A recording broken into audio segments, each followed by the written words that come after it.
Hello everyone, welcome back to the channel. Naar-Phu-KangLa pass trekking सिरिजको first डेमा हजुरहरूलाई स्वागत छ। आजको हाम्रो यात्रा चाहिँ काठमाडौँदेखि लमजुङ बेसी सहर हुँदै मनाङको कोतोसम्म हुनेछ। आजको हाम्रो यात्रा सबै बाइक राइड नै हुनेछ। सो बेसी सहरसम्म चाहिँ बाटो राम्रो छ अरे। बेसी सहरसम्म पुगेर हामी त्यहाँ खाना खाइवरी अफरोड हिँड्नेछौँ र बेसी सहरबाट कोतोसम्मको 5-6 घन्टाको सेक्सन पुरै अफरोड नै छ अरे। सो आज हामी कोतोसम्म पुगेर पास बस्ने कोतोमा हामी बाइक राखेर हिँड्न सुरु गर्छौँ। यस काङ्ला पास सर्किट ट्रेकमा हामी बिसाङ पिकलाई एक फन्को लगाउनेछौँ। कोतोबाट हिँडेको हामी मनाङको अन्तिम गाउँ भनेर चिनिने फु भ्याली पुग्नेछौँ। फु भ्यालीबाट हामी नार झरेर नारमा बसेर काङ्ला पास हुँदै नावल झरेर फेरि कोतोमै आएर हाम्रो सर्किट एन्ड हुनेछ। Good morning.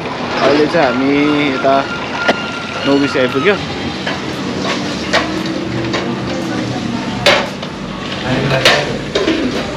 साथीभाइहरूले चाहिँ खाजा हामी खाइसक्नु भयो यहाँ गाइस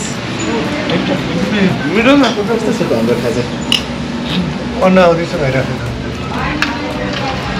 सो हामी यो मुभिङ कटेर एकछिन बाइकलाई रेस्ट दिन बसिरहेछौँ। पारा अहिले चाहिँ एकदम भिड छ तर हामी पुग्दै आयौँ। एकछिन एटिएमबाट पैसा निकालेर अब चाहिँ हामी बेसी सहरतिर लाग्छौँ। यहाँदेखि लगभग 1-1.5 घन्टा बेसी सहर हो।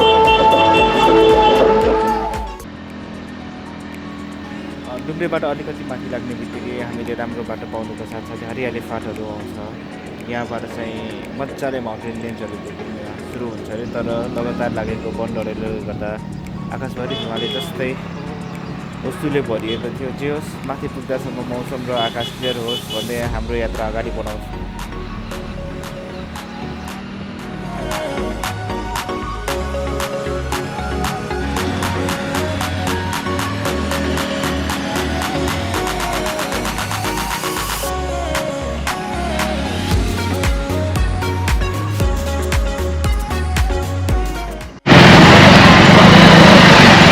बेसी सहर अहिले चाहिँ हामी बेसी सहर बजारमा गयो। केही दबाईहरू दिनुपर्ने थियो। सम्पत्ति एउटा दबाई दिँदैछ। हामी चाहिँ अब यहाँबाट चाहिँ खानासाना खायोहरू जस्तै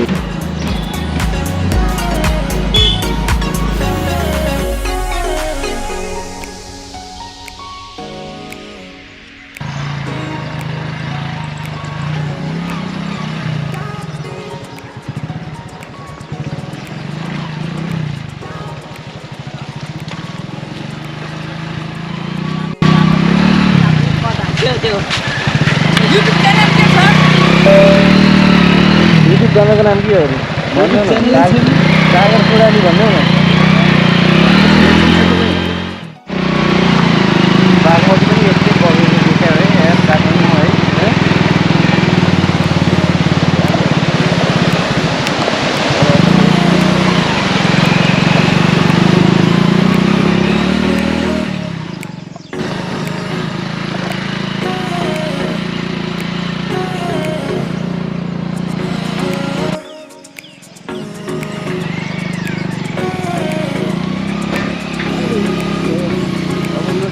खोलाको लेभलमा यसरी आइन्छ।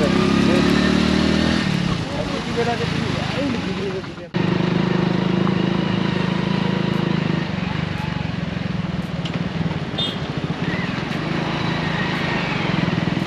ए टनल आइसकेको छ यार। यो टनलमा खिच्छ न यार। यो टनलमा खिच्छ न। टनलबाट जाने हामी यहाँलाई स्पिड ब्रेकर छ तर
सलान भइसक्यो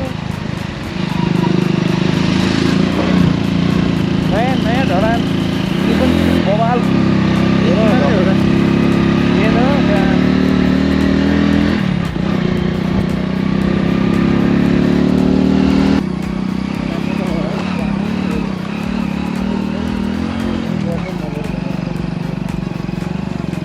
राम्रो छ राम्रो राम्रो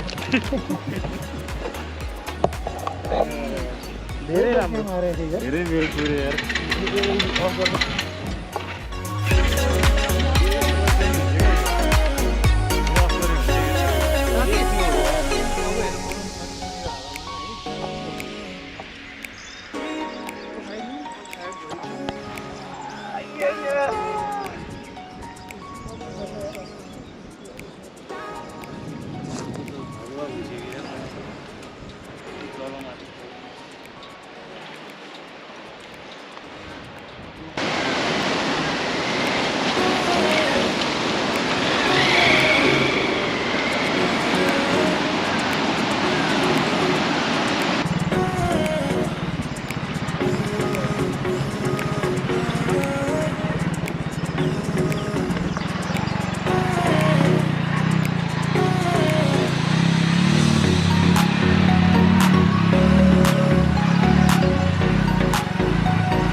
बाटो एउटै ल्यान्डिस्केप भेटेर यता हैरान भोलि बेलामा चाहिँ एउटा राम्रो फोटो खिच्ने भ्यू पनि भेटेँ केटाहरू दुईजना चाहिँ पछि आउँदैछ सँगसँगै म चाहिँ अगाडि छु अनि बाइक चलाउँदा चलाउँदै हात खुट्टा ज्यान सब दुख्यो अझै यहाँदेखि 2 देखि 3 घन्टा जति लाग्छ भनिरहेछ एक्सएमको लागि चाहिँ हामी चाहिँ यो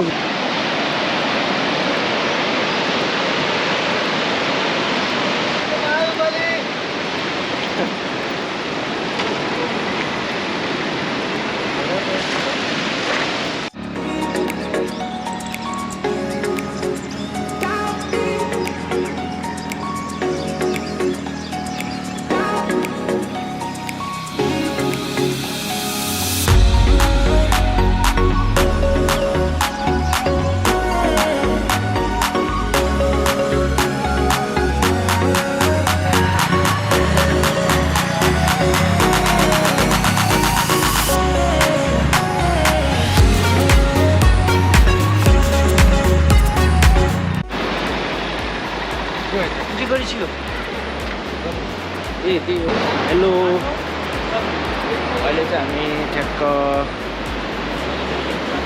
धारापानीको पुलिस चौकीनिर आइपुग्यौँ यहाँबाट अब म्याक्सिमम 1.5 घन्टा भन्नुभएको छ दाइहरूले बाटो एकदमै खत्तम छ let's see how it goes गाउँको त्यो माथिको पुल के नाचे त्यो कताबाट आउने पुल हो यहीँबाट जान्छ माथि गाउँ छ कहाँ माथि छ क्या त्यो तिमीहरू किन रोकेको त्यहाँ धारापानी परेको 10 मिनटमै अँध्यारो भयो र अँध्यारो बढेको त एकदमै चिसो पर्न थाल्यो बेसी सहरबाट 1:30 बजे निस्केको हामी 8 बजे बल्ल कोतो पुग्यौँ कोतोमा बस्नको लागि हामी सोनम दाईको रोयल माउन्टेन होटलमा खबर गरेका थियौँ हामी कोतो आउँदैछौँ भनेर दाईलाई खाना बनाउन लगाएका थियौँ दाई चाहिँ खचर लिएर फुतिर जानुभएको रहेछ र हाम्रो स्वागतको लागि भाउजूले चिया र खाना बनाएर रेडी बनाएर राख्नु भएको थियो खाँदै गर्न हुँदैन धेरै हुँदैन तँलाई त्यसबाट धेरै भएको म खाइ लाएर खान्छु म अचार हाल्नु अचारलाई कोकोले मन पर्छ अचार हालेन भने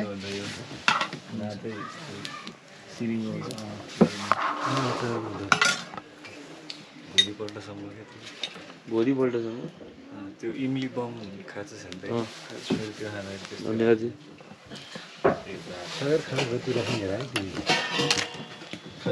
मलाई थोरै मेरै त्यहाँ हेर्दै भन्नु यिनीहरूलाई भन्दा थोरै कसो यो भन्दा थोरै त खाँदैन म त थप्छु अहिले दिदी भयो पुग्यो पुग्योले धेरै नै हाल्नु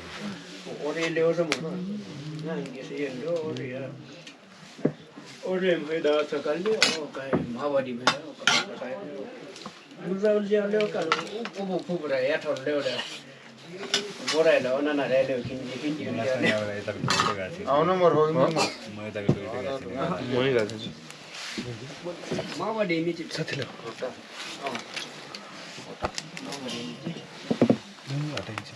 दालहरु कस्तो भयो होला है भाइले नुन हल्का कस्तो खानुहुन्छ